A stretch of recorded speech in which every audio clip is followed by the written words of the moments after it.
अपने देश में जब चुनाव होता है तो सबसे ज़्यादा मज़ा तब आता है जब उसके रुझान आते हैं। रुझान अपने-अपने हिसाब से आते हैं। आपके जैसा मूड हो आप उस तरह का रुझान पेश कर सकते हैं। बात करेंगे उत्तर प्रदेश में 9 सीटों पर हुए विधानसभा के उपचुनाव की बात करेंगे। सबसे पहले वही उत्तर प्रदेश की ही बात की जाएगी, जबकि चुनाव महाराष्ट्र और झारखंड में भी हुआ है। लेकिन आपको हम ये बता दें कि ऐसा पानी पी-पी कर जो है महाराष्ट्र और झारखंड वाले भी चुनाव नहीं लड़े होंगे, जैसा उत्तर प्रदेश की पब्लिक ये चुनाव इसमें मतदान करने वाली पब्लिक की खास तौर से बात करेंगे कि औरतों ने वहां पर खड़े पुलिस कर्मियों के द्वारा तानी गई बंदूकों का सामना तक करके वोट देने की हिम्मत की है। अब आप सोचिए उत्तर प्रदेश की जनता भी जो है उतने ही मतलब अपने आप में एक वो रखती है दबदबा, और पुलिस वाले तो भाई जिस चीज़ की हिफाजत करने के लिए खड़े किए गए थे वो अपना काम कर ही रहे थे। बात आपको समझ में आ जाएगी। सबसे पहले बात करते हैं उत्तर प्रदेश के मीरापुर की और सीसामऊ की। ये दो जगह इतना हाईलाइट हुआ है, 9 सीटों पर विधानसभा चुनाव हुए हैं, उपचुनाव। यहाँ पर ये हुआ है कि पुलिस वालों ने पूरी जिम्मेदारी खुद ही ले ली थी।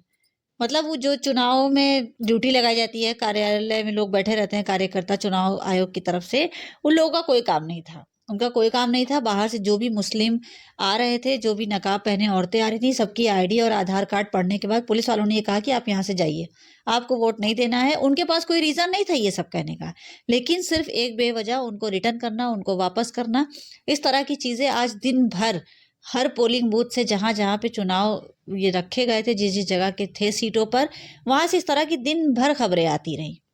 और हम देखते रहे और मेरे दिमाग में एक बात आई कि चोर चोरी से जाए लेकिन हेरा-फेरी से ना जाए। इस चोर ने जो है अपनी रखवाली के लिए पुलिस को ही खड़ा कर दिया। और पुलिस भी देखिए कि क्या वफादार निकली इस चोर की, कि उसने पोलिंग बूथ पर आने वाले उस हर शख्स को रोका जिसके ऊपर ये शक था कि शायद ये सपा को दे देगा वोट, या तो इसके एक वोट से बीजेपी हार सकती है।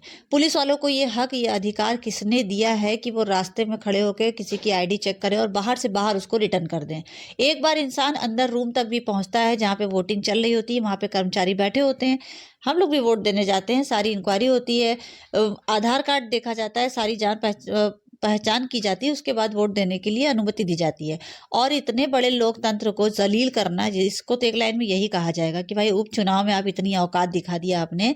इतने बड़े लोकतंत्र को, जहाँ पर हर किसी को अपने मतदान करने का, हर किसी को अपना उम्मीदवार चुनने का, नेता चुनने का अधिकार है, वहाँ पर इस अधिकार को खास तौर से लिबासी तौर पर और नाम देखकर आधार पर उन लोगों को अलग किया गया, उनके ऊपर बंदूकें तक तान दी गई कि ताकि वो वोट ना दे सके। 2 औरतें अपने हक में लड़ती हुई भी नजर आईं, आप देख सकते हैं, देखिए। इसके बाद बात ये करनी है कि यहाँ तक तो बात ठीक है, हो रही है, लेकिन एक कन्विंसिंग का भी एक भाई दायरा होता है, एक तरीका होता है। तो वहाँ पे कुछ जगह पर देखा गया कि भाजपा के प्रत्याशी जो खड़े थे, वो मतलब वोट के दौरान अपनी वो वोट मांगते नजर आए कि हमें वोट दीजिए, हमें जिताइए, हम ये कर देंगे, वो कर देंगे। दिन भर में 100 बार लिबास बदल के 100 बार झूठ बोल के सो जाएंगे, यही तो इनके वादे रहते हैं। मुस्लिम महिलाओं को वोट देने जाने नहीं दिया गया, पुरुषों को जाने नहीं दिया गया। अब आप सोचिए कि ये लोकतंत्र की क्या धज्जी उड़ाई गई है, किस तरह से ये वोट हो रहा है। चुनाव आयुक्त क्या पानी में जीरा घोल के पी गया है, या उसको दिखाई देना बंद हो गया है कि आखिर चुनाव आयुक्त का क्या काम है। इस पूरे मामले में, इस पूरे केस में 7 पुलिसकर्मी सस्पेंड किए गए। कहा जा रहा है मुरादाबाद से, आपके मीरापुर से, और क्या कहते हैं सीसामऊ कानपुर के पास से 7 पुलिसकर्मी सस्पेंड जो कर दिए गए हैं। उसके बाद भी इस बात का जवाब कौन देगा कि जो लोग वोट नहीं डाल पाए, बगैर वोट डाले चले गए हैं, रास्तों से हट गए हैं, उनके लिए क्या किया जाए। यहाँ तक डिमांड की गई कि एसएचओ को निलंबित किया जाए, तो फला जगह के दरोगा को निलंबित किया जाए। लेकिन ऐसा इंतजाम ही क्यों किया गया, इस पर कौन कार्रवाई करेगा? क्या बीजेपी इसी तरह से अपने आप को जिताती रहेगी?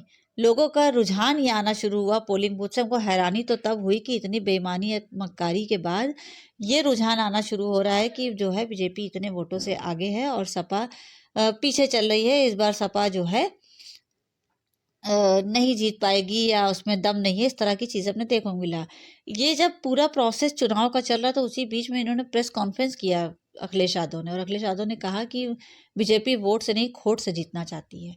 काफ़ी कुछ उन्होंने कहा, निलंबन की बात की, ये सब चीज़ें दिन भर चलती रही।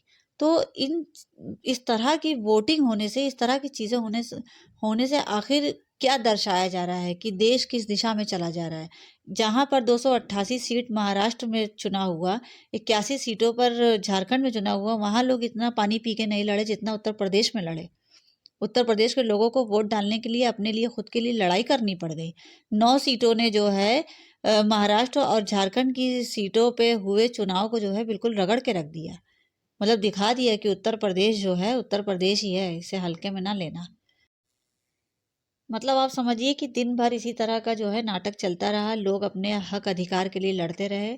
कहीं पुलिस वालों ने बैरी वो लगा दी, बैरिकेटिंग लगा दी कि रास्ता रोक लिया, नहीं जाने दिया, कहीं पे आईडी देख के वापस कर दिया, कहीं पे बंदूकें तान दी गई। और पुलिस वाले इतना अधिकार से ये काम क्यों कर रहे थे? आखिर उनको ये काम करने के लिए किसने बोला था? ये सवाल बहुत बड़ा सवाल है और इसका जवाब चुनाव आयुक्त को देना चाहिए, क्योंकि वो कहीं न कहीं पूरी तरीके से अंधा बहरा बना बैठा हुआ है। अब कोई इसके लिए कितना पहले से किसको सतर्क करे और कितना कोई सतर्क रहे, ये तो भाई पुलिस इसलिए लगाई जाती है ताकि चुनाव जहाँ पे पड़ रहा है, जहाँ जिस बूथ पे चुनाव हो रहा है, वहाँ बाहर कोई लड़ाई दंगा किसी वजह से ना हो। पुलिस सिर्फ इस सुरक्षा के लिए लगाई जाती है। ये पुलिस का काम नहीं है कि वो जो है वोटर आईडी लोगों चेक करे, पर्ची चेक करे और उसके बाद शक्ल और सूरत देख के, नकाब देख के, लिबास देख के ये कह दे कि आप वोट नहीं दे सकते, जाइए। और जितने हिंदू वोटर्स आए थे सबको वोट शांति से दिलाया गया है, उन्होंने वोट दिया है। तो ये सब जो है मगजमारी उपचुनाव में हुई है। और उत्तर प्रदेश के जो 9 सीटों के विधानसभा चुनाव थे, ये बहुत ही ज़बरदस्त रहे। इनके रुझान भी देखिए 2024 में बहुत ज़बरदस्त रहे। अब कल जो है चाय और पानी की दुकान पर आपको पता चलेगा, सबसे पहले अखबारों से भी पहले, कि कौन सी पार्टी जीत रही है और कौन सी पार्टी हार रही है। अखिलेश यादव की जो अपील है वो सही है, उस पे चुनाव आयोग को जो है ध्यान देना चाहिए। इस पूरी मतलब ये जो हुआ है ये नाटक आज दिन भर उपचुनाव में, इस पर आप क्या कहते हैं? कमेंट्स बॉक्स में हमें ज़रूर बताइएगा। बाकी यूपी टाइम्स 24 को सोशल मीडिया के हर प्लेटफॉर्म पे ज़्यादा से ज़्यादा सब्सक्राइब करिए, फॉलो करिए। आज के लिए इतना ही। जय हिंद, जय भारत। इस पूरे चुनाव रुझान के साथ आप सुन रहे थे यूपी टाइम्स 24 से एमटी सिद्दीकी को।